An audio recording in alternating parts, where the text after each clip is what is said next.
안녕하십니까. 닥터정지관 정시영 원장입니다. 오늘 말씀드릴 내용은 내가 진료실에서 미처 따왔고 질문하지 못했던 것들에 대한 질문 리스트를 한번 만들어 봤습니다. 서울대병원 예방센터뿐만 아니라 대부분 대학병원 예방센터들이 다 똑같은데 보통 두 방이 열리거든요. 방 중간에 문 하나 열고 교수님들은 왔다 갔다 하면서 인사하고 간단하게 몇 마디 끝나면 진료가 대부분은 끝납니다. 그래서 실제 진료 보는 시간이 3분 정도 보통 되는데 그 짧은 순간을 위해서 전국 각지에서 오시잖아요. 굉장히 내 인생에 있어서 중대사를 맞이하고 있는 순간인데 실제 막상 그 순간에 내가 묻고 싶은 것들은 산더미인데 환경적인 제약 때문에 제대로 묻지 못하는 경우가 되게 많이 있습니다. 그리고 그 환경 자체가 문을 딱 열고 나가는 순간 수많은 사람들이 다 대기하면서 언제 문이 열리는지 보고 계시거든요. 근데 그런 분들의 눈망울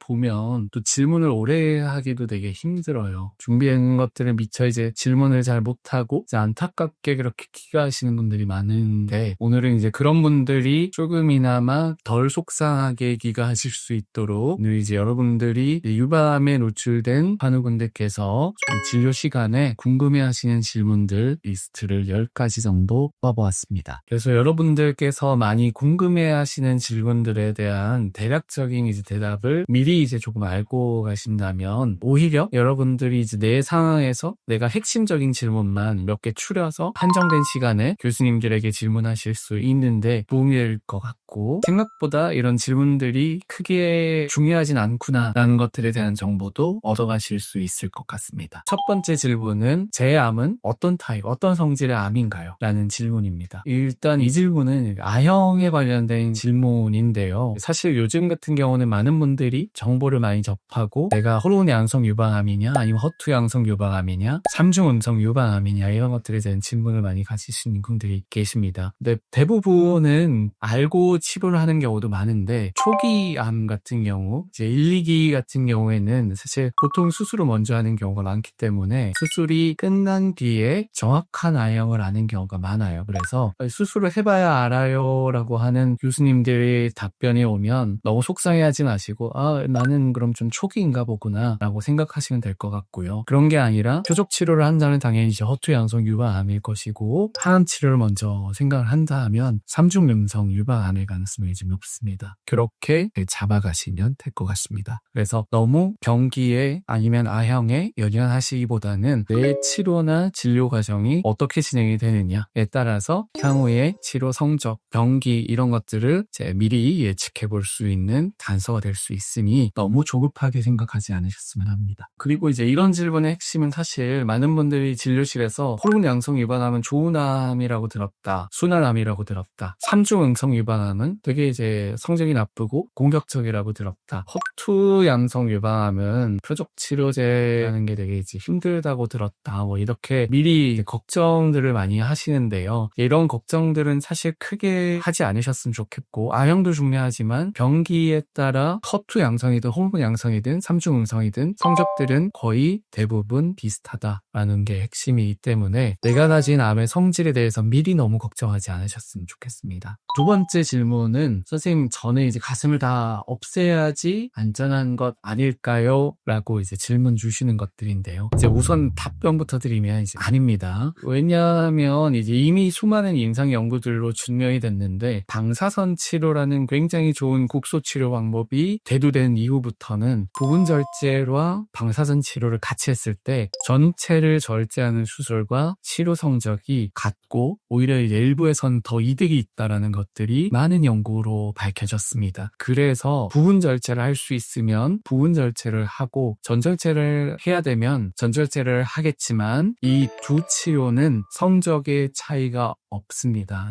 이게 핵심이고요. 그리고 간혹 진료를 볼 때 전절제와 부분절제는 환자분들의 선택입니다 라고 말씀하시는 경우가 있어요. 그런 경우도 똑같습니다. 전절제를 하나 부분절제를 하나 치료 성적은 똑같으니까 마음 편하게 결정하시면 되니까 앞으로 그런 얘기를 듣는다 하더라도 나는 잘 모르는데 불안하다라고 생각하지 않으셨으면 좋겠고 이후에는 내가 어떤 것에 대해서 좀 더 확신을 가질 수 있고 안심을 할 수 있느냐가 중요할 수가 있죠. 그럼 거기에 따라 선택을 하시면 될 것 같습니다. 세 번째 질문은 교수님 저는 항암 치료를 안 하고 싶어요.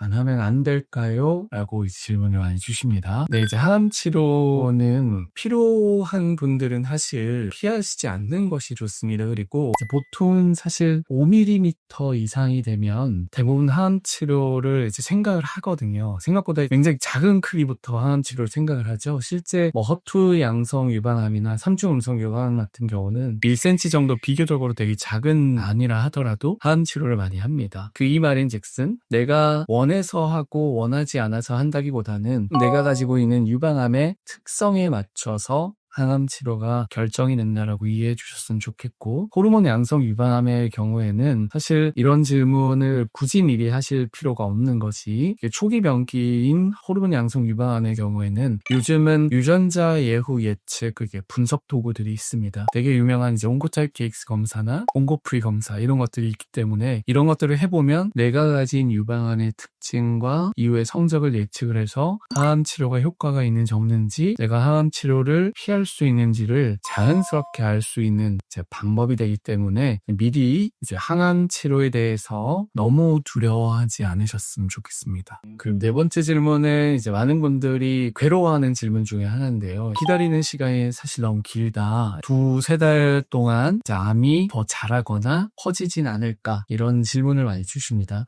이런 것들에 대해서 사실 서울대에서 연구를 한 결과도 사실 있는데요. 서울대 연구 결과는 2달 정도까지는 성적이 크게 떨어지지 않는 걸로 이제 확인은 됐습니다. 대부분의 암이 이렇게 급격하게 진행되거나 빨리 자라거나 업전 전이가 생기는 건 아니지만, 그래도 일반적으로 시간이 길게 흐르면 흐를수록 불리한 것은 사실입니다. 그래도 한 2-3달 정도의 시기는 일반적으로 괜찮은 경우가 많고, 사실 대부분의 대학병원들 사정이 비슷합니다. 첫 진료를 보는데 한 달 정도 걸리는 경우가 허다하고, 제가 교수를 할 때도 기본적으로 한 8주에서 12주 정도 수술 대기가 있었던 걸로 기억을 합니다. 이제 다른 병원들도 다 마찬가지일 거기 때문에 그 시간 동안 분명히 이제 기다리는 시간이 있는데, 일부의 유방암들은 굉장히 급속도로 진행하는 암들이 있습니다. 뭐 화생성 유방암이라든지 이런 일부 특수한 경우를 제외하고는 대부분의 유방암은 급격하게 변하는 일은 없기 때문에 좀 마음이 급하고 불안하시더라도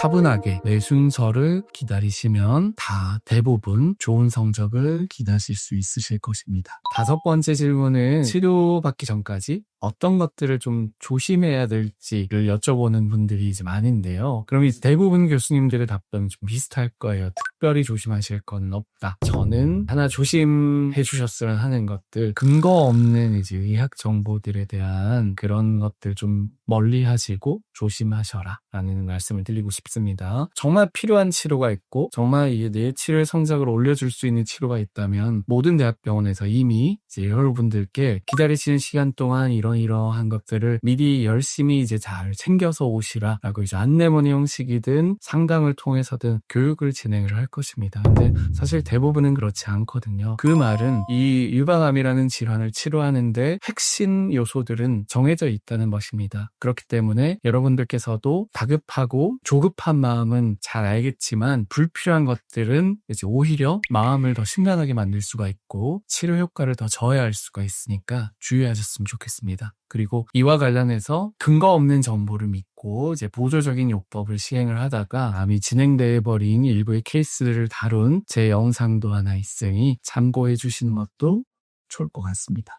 6번째 질문은 제가 이제 치료를 시작하기 전에 예방접종이라든지 치과 치료라든지 이런 것들 중에 꼭 해야 되거나 챙겨야 될 것들이 있는지 여쭤보시는 분들이 있는데요. 항암 치료 진행할 때는 이제 백신을 맞는 것들이 조금 이제 특히나 생백신은 금기이기 때문에 필요한 예방접종이 있다면 항암 치료 시작하기 전에 미리 이제 맞으시는 것들을 권장을 드립니다. 그리고 이제 치과 치료 같은 경우도 일부의 골밀도가 감소돼서 이제 치료를 하기 위해서 주사를 맞는 동안에는 자칫하면 골괴사라고 이제 뼈가 죽어버리는 일이 생기기 때문에 그런 것들을 미연에 방지를 하려면 이제 필요한 치과 치료나 이런 것들을 미리 받아봐 주시는 게 도움이 될 수 있습니다. 그 이외의 것들은 사실 크게 걱정하진 않으셔도 될 것 같고, 그리고 대상포진 백신에 대해서 또 많은 분들이 여쭤보시는데요. 대상포진 백신은 이제 미리 맞으셔도 됩니다. 7번째 질문은 암 치료가 끝나면 저는 이제 임신을 어떻게 할 수 있느냐, 임신 임신할 수 있을까요? 라고 하는 질문입니다. 물론 이제 가임력을 보존하게 되면 당연히 임신하실 수가 있고, 일부의 임신을 하는 경우에 오히려 이제 경과를 봤을 때 임신하지 않는 분들에 비해서 치료 성적이 조금 더 좋은 경향을 보이는 연구들도 있습니다. 그래서 사실 일선의 교수분들께서는 이제 가임력을 가급적이면 보존하라, 그리고 유방암 치료가 끝나면 빠르게 임신과 출산을 계획하라, 이런 것들을 이제 적극적으로 권장하는데요. 당연히 이제 하실 수 있습니다. 그런데 하나 이제 주의하셔야 될 점이, 항암 치료를 하게 되면 아직까지 세포독성 항암제 같은 경우는 일부의 여성분들이 이제 난소의 기능까지 상실할 수 있는 부작용을 겪을 수 있습니다. 그렇게 되면 이제 내래 향후에 임신을 원하는 상황이 발생을 하더라도 임신을 못하는 상황이 생길 수가 있기 때문에, 내가 어느 정도 유방암 치료를 하는데 항암요법이 예측이 된다면 미리 이제 난자를 채취한다든지 가임력을 보존할 수 있는 방식의 치료가 적절할 것으로 생각이 되고요. 미리 이제 난자를 동결하거나 난자를 채취하는 것도 이후에 나에게 새로운 기회를 부여해 줄 수 있는 좋은 방법이 될 수 있습니다. 8번째 질문, 유방암 수술 받은 쪽 팔 조심해야 된다고 들었는데 혹시 아기를 안아주면 안 되냐, 아니면 평생 이쪽 팔로 체열을 하면 안 되느냐 라는 질문입니다. 실제 사실 그렇지는 않고요. 수술이 끝난 직후부터 팔 사용에 특별하게 제한이 생기진 않습니다. 오히려 또 너무 팔을 움직이지 않게 되면 운동 범위, 가동 범위에 제한이 생길 수가 있기 때문에 어느 정도의 팔 운동은 필요한데, 수술 후에 출혈이나 이런 합병증들을 방지하기 위해 저는 어느 정도 주의하시는 편은 필요하겠죠. 그리고 일반적으로 대학병원에서 수술한 쪽 팔의 체열이나 백신 접종을 금지시키는 이유가, 이제 우리가 항상 추접을 하게 되면 겨드랑이 링크절의 재발 여부들을 항상 이제 체크를 하게 됩니다. 그런데 체열을 하거나 백신 접종을 수술한 쪽 팔에 맞게 되면 그쪽 림프절이 커질 수가 있어요. 그렇게 되면 재발을 의심해야 되는 상황이 생길 수가 있기 때문에, 그럼 이제 대학병원에서 추적하는 그 기간 동안에는 이쪽 팔에 대한 체열이나 뭔가 의학적인 시술들을 좀 피하자라는 것들이 이제 이런 오해를 불러일으킨 원인이 아닐까 생각하는데요. 실제 2년 정도 지나면 체열을 하거나 이런 것들 사용하는 데 사실 특별한 문제는 없습니다. 하지만 이제 추적을 할 때 불필요한 오해를 받을 수는 있기 때문에 대학병원에서 추적하는 5년 정도 기간 동안에는 이제 체열이나 시술은 자제하시는 게 서로 정신 건강에는 도움이 될 수 있을 것 같습니다. 하지만 아이를 안거나 뭔가 운동을 하거나 물건을 들거나 운전을 하거나 뭔가 내가 생활에 필요한 활동을 하는 데 있어서는 전혀 제한사항은 없으니 편하게 운동하셨으면 좋겠습니다. 9번째 질문은, 혹시 제 가족, 특히 제 딸들은 어떻게 하면 될까요? 라고 하는 질문입니다. 부모 마음이 사실 다 비슷하죠. 내가 아프면 나도 이제 당연히 걱정을 하겠지만, 특히 자식에 대한 걱정, 내가 혹시나 뭔가 나쁜 유전자들을 물려주는 것들이 아닌가, 사실 그런 좀 불필요한 걱정들을 많이 하시는데요. 실제 유방암 환우분들 중에서 유전성 유방암을 겪는, 즉 내가 뭔가 정말 유전자의 돌연변이를 빠르게 이제 확정적으로 내려줄 수 있는 그런 유전성 유방암인 경우는 사실 전체 유방암 환우분들 중에 5에서 10% 정도밖에 되지 않습니다. 그렇기 때문에 내가 유전자의 돌연변이가 있다는 걸 확인하지 않는 한은 그런 걱정은 사실 크게 안 하셨으면 좋겠고요. 지금은 이제 개인이 가진 유전자의 돌연변이가 되게 중요한 시기가 앞으로 오고 있고, 치료도 내 개개인에 맞춰진 개개인 특화된 치료가 점점 더 대두될 텐데, 혈연관계는 있지만 각자의 인생이 있듯이 유전자의 돌연변이 또한 내가 가진 유전자의 돌연변이를 따라가게 돼 있습니다. 그러니까 이런 걱정들은 사실 불필요한 걱정들이 될 수 있습니다. 이에 대한 자세한 영상은 이전 제 영상 중에 유전자 검사와 관련된 영상이 있으니 그 영상을 참조해 주시면 좀 더 자세한 정보를 얻으실 수 있으실 것입니다. 하지만 검진은 그래도 다른 분들에 비해서 잘 챙겨주셔야 되는 이유가, 실제 저희 병원에서 하는 이제 유전자 검사, 이런 개인의 유전자의 위험도를 예측하는 그런 검사들을 해봤을 때 가족력이 있는 분들이 유방암과 관련돼서 고위험 유전자를 가지는 분들이 나오는 결과들을 보이고 있기 때문에, 내가 이제 유방암에 걸렸다, 그런데 나에게 딸들이 있다, 그렇다면 일반적으로 검진을 좀 더 남들보다는 일찍 시작하시는 걸 권해드립니다. 이제 마지막 질문은 선생님 저는 검사를 3개월마다 하고 싶습니다. 검사를 더 자주 하면 안 될까요? 이 질문도 이제 많이 하시고 실제 위반암을 겪은 환우분들께서 교차 검사를 하시는 분들도 있어요. 이제 이 병원 가셨다가 몇 개월 뒤에는 저 병원 가서 이제 검사를 하시는 분들이 계시는데 사실 원칙적으로는 검사를 자주 하시는 것은 의미가 없습니다. 좀 더 풀어서 설명을 드리면 2년 뒤에 내가 확정적으로 재발한다고 딱 정해놨을 때 내가 3개월 만에 검사를 쭉쭉쭉쭉 해서 2년 뒤에 생기는 재발을 찾지나 1년 주기로 검사를 하나 6개월 주기로 검사를 하나 재발한 암을 찾았을 때 내 이후의 치료 성적이 똑같습니다. 그렇기 때문에 대학병원에서는 절대 검진의 주기를 6개월보다 더 좁히지 않습니다. 그리고 대부분의 암은 3개월 동안도 잘 변하지 않습니다. 그렇기 때문에 여러분들께서는 사실 내가 검사를 자주 해서 빨리 재발을 찾으면 더 안전하지 않겠냐라는 생각을 하실 수는 있지만 의학적으로는 사실 크게 효과가 없는 방식이기 때문에 불필요한 의료비를 증가시키거나 매번 이렇게 긴장하면서 자주 피로도를 올리는 그런 검사보다는 대학병원에서 의학적으로 검증된 주기를 잘 지켜서 할 수 있는 좋은 검사들을 제때 받으시는 것들을 권해드립니다. 그래서 마지막 질문은 검사의 주기는 자주 하실 필요가 전혀 없겠습니다.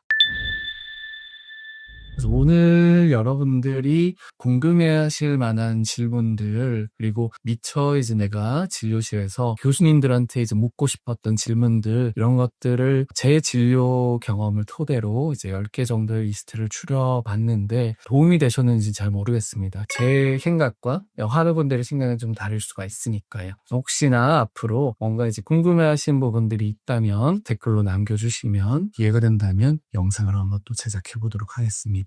오늘 준비한 영상은 여기까지입니다. 시청해주셔서 감사합니다.